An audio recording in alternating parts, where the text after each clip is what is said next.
எல்லாருக்கும் வணக்கம். வடிவேலு காமெடி நகரம் தலைநகரம் பார்ப்போம். வாங்க நம்ம கூட சேர்ந்து பார்ப்போம். பாருங்க, என்ஜாய் பண்ணுவோம். கண்டினியூஷன். கூட்டம் அதிகமா இருக்கிற இடத்துல சங்கரியா இருப்பான். நல்ல வருமானம். ஆனா 5000 இவன் பரிசு பாஸ்கர் மாசம் 2000 கட்டுதான். இவன் மிண்டு மண்டோதரி பிராத்துல பிசினஸ் பண்ணிட்டு இருக்கா. அவன் வருமானத்துல 10% தான் கட்டுதான். இவன் நைட் ராஜா வீட்டுல கொள்ளடிக்கான். இவன் பெருமாள் கஞ்சா விக்கான். அவன் 5000 தான் கட்டுதான். நம்ம கண்ணு இருக்காம்ல கட்ட பஞ்சாயத்து, அவன் ஒரு 4000 கட்டுதான். மொத்தம் எவ்வளவு தேரும்? மாசத்துக்கு 1 இருந்து 1.5 லட்சம் ரூபா வருமே. அடாச்சி, சிட்டில பெரிய ஏரியா 10-15 தேரோன்னு சொன்னாங்க. நீங்க என்னன்னா இவங்களை வச்சுக்கிட்டு பிச்சை எடுத்துக்கிட்டு இருக்கீங்க?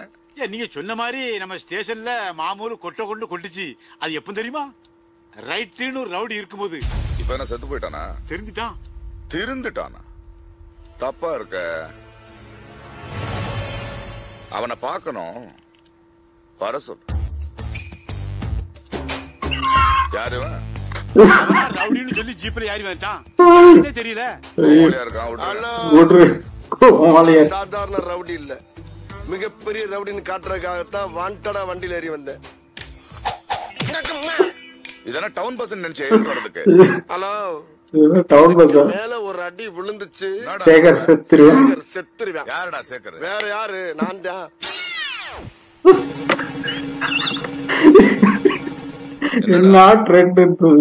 உடம்பு உரப்பா வச்சிருக்க, காலு கடகடன் ஆடுது. பில்டிங் ஸ்ட்ராங்கு, இவனை கொண்டு போய் இந்த கொரில்லா செல்ல போடுங்க. எது ஸ்ட்ராங் எது வீக்குன்னு தெரியும். சார், சினம் கொண்ட சிங்கத்தை சிறையில் அடைச்சிங்கன்னா அது செல்லையே செதச்சிரும். பரவாயில்லையா? தெரியும். உள்ள போ. அதுக்கு மேல உங்க இஷ்டம். நம்ம என்ன பண்ண முடியும்? உள்ள போட. டச் பண்ணி பேசுற வேலைக்கு புதுசா?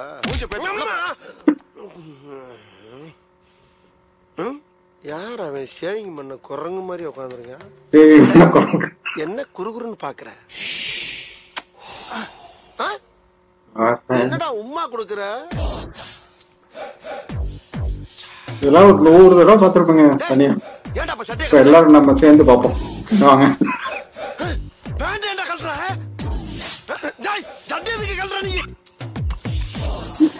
இந்த மாதிரிடா ஒரு ஆம்பளை வந்து நிக்கிற ரூம்ல இன்னொரு ஆம்பளை இந்த மாதிரி அம்மனை கட்டி நிக்கிற நல்லா இல்லடா. என்னடா இது? ராராவா? டேய், அட கர்மம் பிடிச்ச காட்டேரிக்கு பிறந்தவனே. என்னையா அது? உள்ள ஒருத்தன் என்னை பார்த்தவன டவுசர் சட்டை எல்லாம் கழட்டிட்டு அம்மனமா நிக்கிறான். இதான் கொரில்லா செல்லு. இதான் கொரில்லாவா? என்னையா அது? அநியாயமா இருக்கு. இந்த மாதிரி ஆள்கிட்ட எப்படியா சேர்ந்து இருக்க முடியும்? சார் ரைட் வந்துட்டான். ஆஹா, இவன் தான் ரைட்டா? இவன் தான் ரைட்டா? நான் ஆரஞ்சு கோட்டு போட்டுக்கிறத பார்த்து தானே நீ ஆரஞ்சு சாரி கட்டியிருக்க. ஆரஞ்சு கோட்டு அப்படியே மூக்குல விட்டு சுத்திடுவேன்.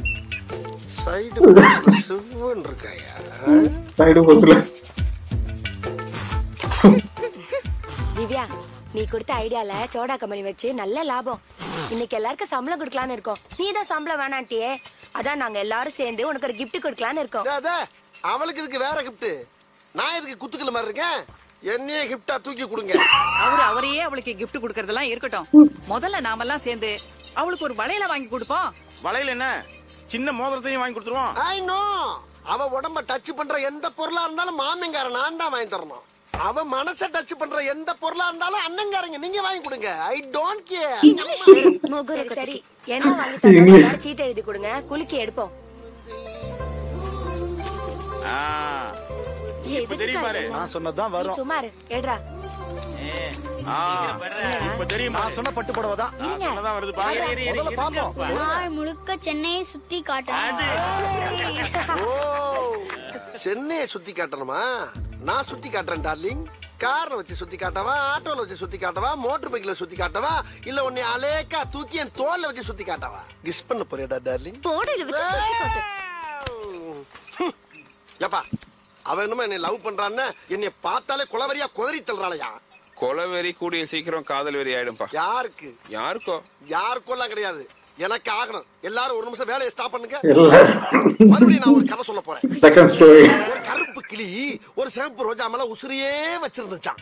சரி, அந்த சிகப்பு ரோஜாட்ட போய் இந்த கருப்பு கிளி என்ன கட்டிக்க கட்டிக்கன்னு கத்துச்சான், கதறிச்சான். அதுக்கு அந்த சிகப்பு ரோஜா சொல்லிருக்கு, என்னைக்கு நீ என்னைய மாதிரியே சிகப்பா மாறியோ அன்னைக்கு தான் நான் உன்னை கட்டிக்கிறவேன்னு சொல்லிச்சான். உடனே இந்த கிளி சாக்கு தைக்கிற கோணூசி எடுத்து நெஞ்சிலேயே மாங்கு தன்னைய சிகப்பாக்கிச்சான். ஆக்கிட்டு நீ சொன்ன மாதிரியே நான் சிகப்பாயிட்டேன், இப்ப நீ என்னைய கட்டிக்கிறியான்னு கேட்டிருக்கு. அதுக்கு இந்த ரோஜா சொல்லிருக்கு, நீ கருப்பா இருந்தப்பே கலையா இருந்த, இப்ப ரொம்ப கன்றாவியா இருக்க, மறுபடியும் பழைய கருப்பாவே வான்னுச்சான். தவிச்சு போன அந்த கருப்பு கிளி ஓடி போய் கொதிக்கிற தாரடுக்கு லொபக்கன்னு குதிச்சு மேல வந்து இப்ப என்ன சொல்றேன்னு கேட்டுச்சான். அதுக்கு அந்த கருப்பு வேற இந்த கருப்பு வேற அப்படின்னு ஏதோ சொல்லி இந்த கிளிய கலட்டி விடுறதுக்கு பிளான் பண்ணுச்சான். நான் சொல்ற கதை யாருக்கு புரியுதோ இல்லையா திவ்யா, உனக்குமா? அடங்கொய்யால போயிட்டாங்களா? என்ன எப்ப போறானுங்க? ஆரம்பிக்கும் போது போயிடறானுங்களா இல்ல இடையிலேயே போயிடறானுங்களா? இருக்கட்டும், அடுத்த தடவை கதை சொல்லும் போது. ஏற்கனவே ஊரை சுத்தி பார்க்க கூட்டு போலேன்னு மாமா கோவமா இருக்காரு. கோயிலுக்காச்சும் அவரை கூட்டு ஜோடியா போய. அவனா? அவன் என் மாமனே இல்ல. ஏய், நீ தானே நாய் சேகர் மாமா? நாய் சேகர்னு தானே சொன்னேன், நாய் பிடிக்கிற சேகர்னு சொல்லலையே. ஆமா, அவனுக்கு என்ன குறைச்சல்? அண்டங்கக்கா கோயில் மேல ஆசைப்படலாம், மயில் மேல ஆசைப்படலாமா? தாத்தா சொன்ன அதே வார்த்தை சொல்லிட்டாரு. இங்கதான் இருக்கியா? அது இல்ல சம்பட்ட, நாங்க உன்ன பத்தி தான் பேசிட்டு இருந்தோம். என்ன சொன்னா எல்லாம் கேட்டேன். அவளாச்சு சாப்பிட்டா சொன்னா உசு பெத்தியா நான் இல்ல. திவ்யா ஒரு நிமிஷம். திவ்யா மட்டும் இல்ல, எல்லாரும் இங்க வாங்க. நான் அந்த இடத்தை விட்டு வேற ஏரியாவுக்கு ஷிஃப்ட் ஆக போறேன்.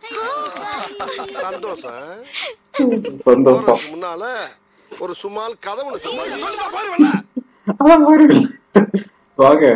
இலவகாத்த கிளி. இலவகாத்த கிளின்னு ஒரு கிளியோட கதை தெரியுமா? தெரிஞ்சாலும் ரைமிங்கோட நல்ல டைமிங்கோட நான் ஒரு தடவை சொல்றேன் கேளுங்க. அந்த கிளி இலவம் பஞ்சுங்கிற ஒரு மரத்துல போய் தினம் உட்காருமா. அந்த மரத்துல காயெல்லாம் பச்சை பச்சையா காய்ச்சி தொங்குமா. இது என்னைக்குடா பழுக்கும், அதை கொத்தி கொத்தி திங்கலாம்னு அந்த மரத்திலேயே காத்து காத்து கிடைச்சா அந்த கிளிப்பை உள்ள. திடீர்னு அந்த காயெல்லாம் ஒரு நாள் வெடிச்சு உள்ள இருந்து பஞ்சு பஞ்சா வெளியே வந்துச்சான். அன்னைக்குத்தான் தெரியுமா அந்த கிளிக்கு இந்த காய் என்னைக்குமே பழுக்காது, வெடிச்சு உள்ள இருந்து பஞ்சு தாண்டா வரும்னு. வெடிச்சது பஞ்சு மட்டும் இல்ல, அந்த கிளியோட குட்டி நெஞ்சின்தான். இதுதான் அந்த இலவகாத்த கிளியோட சோக கதை. திவ்யா, நீ யாரையோ நினைச்சு வாழா வெட்டியா இருக்க போற. நான் உன்னையே நினைச்சு வெட்டியா வாழாம இருக்க போறேன்.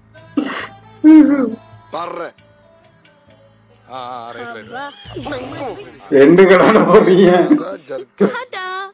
என்னினிய தமிழ் மக்களே, கிராமத்து கரும்பு தோட்டத்தில் சுட்டித்திருந்த இந்த கருங்குயில் திரிசாவை கரம்புடிக்க கனவுகளோடு வந்து கண்டமானதால் மீண்டும் தன் கிராமத்துக்கு சிறகுடிந்து செல்கிறது. வணக்கம். எனக்கு எண்டே கிடையாதுடா. என்னோட அடுத்த எய்ம் நயன்தாரா.